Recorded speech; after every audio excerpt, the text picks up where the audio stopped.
Maya berdiri di depan sebuah restoran mewah yang bercahaya indah di tengah malam kota. Langit malam bertabur bintang, namun hatinya berdebar bukan karena keindahan malam, melainkan karena kenangan yang berputar di benaknya. Sudah 10 tahun berlalu sejak ia meninggalkan kota ini, sejak ia bersumpah bahwa suatu hari ia akan kembali dengan kebanggaan, bukan dengan air mata dulu. Di SMA, ia hanyalah gadis sederhana dengan pakaian lusuh dan sepatu usang. Setiap hari, ia harus bekerja sepulang sekolah membantu ibunya yang berjualan makanan kecil di pinggir jalan. Hidupnya penuh perjuangan, namun ia selalu tersenyum, berusaha tidak terpengaruh oleh tatapan merendahkan dari teman-teman sekelasnya, terutama dari Karin dan gengnya. Karin adalah sosok yang selalu menertawakannya, mengejek kondisi ekonominya, bahkan sering menjadikannya bahan lelucon di depan semua orang. Maya si gadis lusuh, begitu mereka memanggilnya. Sementara yang lain, meskipun tidak ikut mengejek, memilih untuk diam dan membiarkan perlakuan buruk itu terjadi. Namun, Maya tidak pernah membalas. Ia menyimpan semua luka itu dalam hati dan menggunakannya sebagai bahan bakar untuk membuktikan bahwa dirinya lebih dari sekadar gadis miskin yang mereka hina. Kini, ia berdiri di sini, di depan restoran yang menjadi tempat reuni mereka. Reuni angkatan SMA yang diadakan setiap 5 tahun sekali. Namun baru kali ini ia memutuskan untuk datang.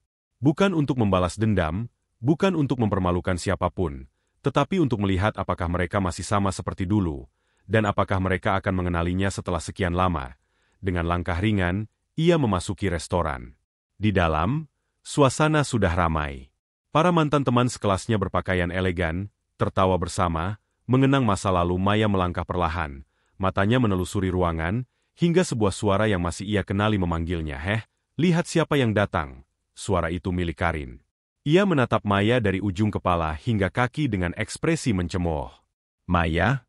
Astaga, aku hampir tidak mengenalimu. Aku kira kau tidak akan datang. Hidupmu baik-baik saja, kan? Aku lupa, kau pasti masih seperti dulu. Ya? Maya tersenyum kecil.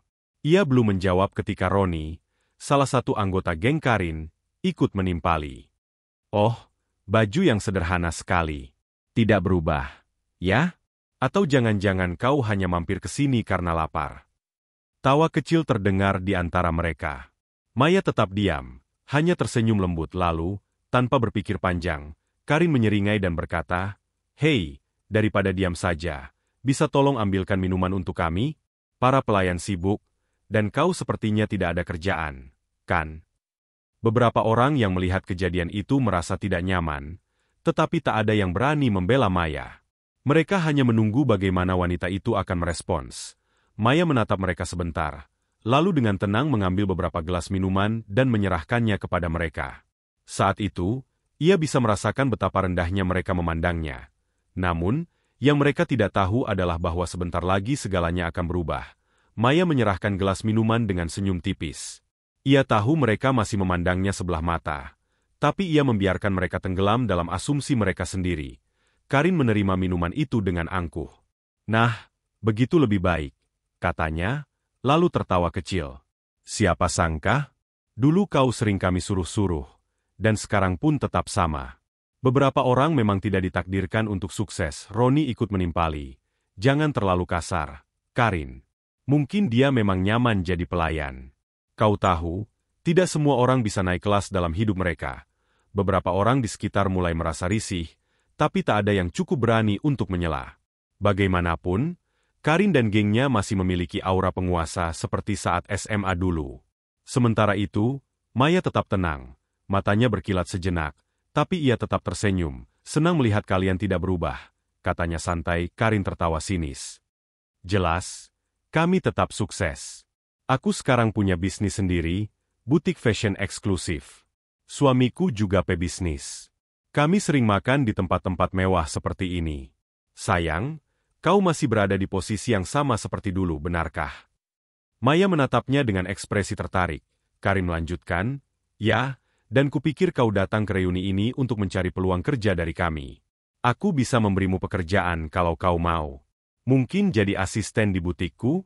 Setidaknya lebih baik daripada sekadar jadi pelayan di restoran orang lain." Tawa pecah di antara geng Karin. Mereka menganggap tawaran itu sebagai bentuk kebaikan hati, sementara bagi Maya, Itu hanya bukti bahwa mereka masih seperti dulu, sombong dan meremehkan orang lain. Namun, belum sempat Maya menjawab, seorang pria berseragam formal dengan ekspresi penuh hormat mendekat. Ia adalah manajer restoran, permisi. Bu Maya, kata manajer itu dengan sopan. Karin dan gengnya langsung terdiam. Mereka melirik satu sama lain dengan bingung. Bu Maya, manajer itu melanjutkan, kami sudah memastikan bahwa semua tamu Anda mendapatkan pelayanan terbaik malam ini. Apakah ada instruksi lain yang perlu kami jalankan? Keheningan menyelimuti meja itu. Maya tersenyum, menatap Karin yang masih terkejut. Kalian baik-baik saja? Tanya Maya dengan nada ringan. Seolah tidak menyadari kebingungan mereka, Karin tertawa kecil, meski terdengar gugup. Tunggu. Apa maksudnya ini? Manajer restoran tampak bingung. Oh, maaf, saya belum memperkenalkan diri. Saya manajer restoran ini, dan Bu Maya adalah pemilik tempat ini. Semua yang ada di sini adalah milik beliau. Mata Karin membelalak. Beberapa orang yang tadi tertawa kini terdiam, wajah mereka memerah menahan malu. Maya menatap mereka satu persatu, menikmati momen itu tanpa perlu berkata banyak. Jadi, katanya dengan tenang, tentang pekerjaan asisten di butikmu tadi, kurasa aku harus menolaknya. Karin masih membeku di tempatnya, wajahnya merah padam, antara terkejut dan tak percaya. Mulutnya terbuka seolah ingin mengatakan sesuatu, tetapi tidak ada kata yang keluar. Roni yang biasanya banyak bicara pun kini hanya bisa melirik kanan-kiri, mencari cara untuk menghindari situasi memalukan ini. Teman-teman lain yang sejak tadi diam kini mulai berbisik-bisik. Mereka menatap Maya dengan tatapan berbeda, bukan lagi penuh belas kasihan atau penghinaan, tetapi dengan rasa kagum dan mungkin sedikit penyesalan. Karin akhirnya tertawa kecil, meskipun terdengar canggung. Oh, aku tidak menyangka. Jadi kau benar-benar pemilik tempat ini. Maya mengangguk santai, mengambil gelas minumnya dan menyesapnya perlahan. Ya, aku membeli restoran ini beberapa tahun lalu. Tadinya hanya bisnis kecil, tapi aku mengembangkannya hingga bisa seperti sekarang. Roni tertawa kaku. Wow, luar biasa, Maya. Kami benar-benar tidak menyangka, tentu saja kalian tidak menyangka. Maya memotong, kali ini dengan nada yang lebih tegas. Matanya menatap langsung ke arah Karin. Kalian terlalu sibuk meremehkan orang lain untuk melihat bahwa dunia terus berubah. Karin menggigit bibirnya, merasa tertampar oleh kata-kata itu. Itu bukan maksudku. Kami hanya bercanda. Maya menghela napas pelan. Bercanda? Seperti dulu. Saat kalian menertawakanku setiap hari? Saat kalian merobek buku-bukuku, mendorongku di kantin, menyebutku, gadis lusuh, hanya karena aku tidak punya uang untuk membeli pakaian mahal seperti kalian. Ruangan terasa semakin sunyi. Beberapa orang yang masih ingat kejadian itu menundukkan kepala, merasa malu karena tidak pernah membela Maya saat itu. Maya melanjutkan, suaranya tetap tenang, tapi penuh makna. Aku mungkin dulu tidak bisa membalas. Tapi aku juga tidak pernah melupakan. Aku bekerja keras, bukan untuk membalas dendam, tapi untuk membuktikan bahwa aku bisa lebih baik dari yang kalian kira. Karin mencoba tersenyum, tetapi itu terlihat jelas sebagai usaha yang gagal. Maya, maaf, kalau kami pernah bersikap buruk padamu. Kami tidak tahu. Maya menatapnya tajam. Kalian tidak peduli. Itu masalahnya. Kalian menganggap orang lain rendah hanya karena mereka tidak punya sesuatu yang kalian punya. Sekarang, lihat siapa yang berdiri di atas. Karin tidak bisa berkata-kata lagi. Tangannya mengepal di bawah meja. Wajahnya penuh rasa malu. Ia, yang selalu merasa lebih tinggi dari Maya, kini justru terlihat kecil di hadapan wanita yang dulu ia hina. Beberapa orang mulai bertepuk tangan pelan, bukan untuk mempermalukan Karin, tetapi sebagai bentuk apresiasi pada Maya. Mereka yang dulu tidak berani membela Maya kini melihat kebenaran di depan mata. Kesombongan tidak akan bertahan selamanya. Dan malam itu, untuk pertama kalinya dalam hidupnya, Karin merasa seperti orang yang kalah. Karin menundukkan kepala, genggaman tangannya di bawah meja semakin erat. Semua orang kini menatap Maya dengan rasa kagum yang bercampur dengan penyesalan. Orang yang mereka hina bertahun-tahun lalu, yang mereka anggap tidak akan pernah sukses, kini berdiri di hadapan mereka dengan kepala tegak. Maya bisa melihat perubahan di wajah mereka, dari kesombongan menjadi rasa malu, dari tawa mengejek menjadi kebisuan penuh sesal. Namun, ia tidak datang ke reuni ini untuk membalas dendam. Ia datang untuk melihat apakah waktu telah mengubah mereka. Dan ternyata, bagi beberapa orang, Kesombongan memang sulit hilang. Manajer restoran masih berdiri di sampingnya, menunggu instruksi. Dengan tenang, Maya menoleh kepadanya dan berkata, "Pastikan semua tamu menikmati hidangan terbaik malam ini." Karin mengangkat wajahnya dengan bingung. "Kau masih ingin menjamu kami setelah semua ini?" Maya tersenyum. "Kenapa tidak? Aku ingin reuni ini tetap menyenangkan. Lagi pula, aku tidak pernah berniat mempermalukan siapapun. Kalian hanya melakukannya sendiri."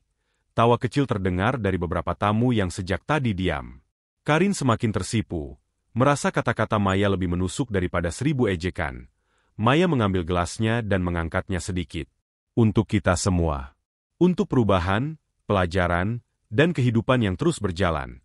Beberapa orang mulai ikut mengangkat gelas mereka, merasa bahwa malam ini akan menjadi cerita yang mereka ingat selamanya. Karin, meski masih malu, akhirnya ikut mengangkat gelasnya dengan ragu. Setelah acara selesai, para tamu mulai berpamitan. Beberapa teman lama menghampiri Maya, meminta maaf atas masa lalu, mengakui bahwa mereka dulu salah telah membiarkan perundungan terjadi. Maya menerima permintaan maaf mereka dengan lapang dada, karena baginya, yang terpenting bukanlah balas dendam, melainkan pembuktian bahwa ia lebih baik dari masa lalu yang mereka ciptakan untuknya. Saat Karin hendak keluar dari restoran, ia berhenti di depan Maya. "Terima kasih untuk tadi," katanya pelan. Suaranya hampir tidak terdengar. Maya tersenyum kecil. "Tidak perlu berterima kasih. Aku hanya menunjukkan bahwa hidup ini berputar. Yang dulu di atas bisa jatuh, yang dulu di bawah bisa naik. Semoga kita semua belajar sesuatu malam ini." Karin menunduk, lalu pergi tanpa berkata apa-apa lagi. Maya menghela napas lega, menatap ke arah restoran yang kini kosong. Ia tersenyum, bukan karena telah membalas perlakuan buruk yang ia terima, tetapi karena ia telah membuktikan bahwa kesuksesan sejati bukanlah tentang membalas dendam, melainkan tentang menunjukkan bahwa ia bisa lebih baik tanpa harus menjadi seperti mereka. Malam itu, Maya pulang dengan hati yang damai, meninggalkan reuni yang bukan hanya menjadi ajang nostalgia, tetapi juga pelajaran hidup bagi semua yang hadir.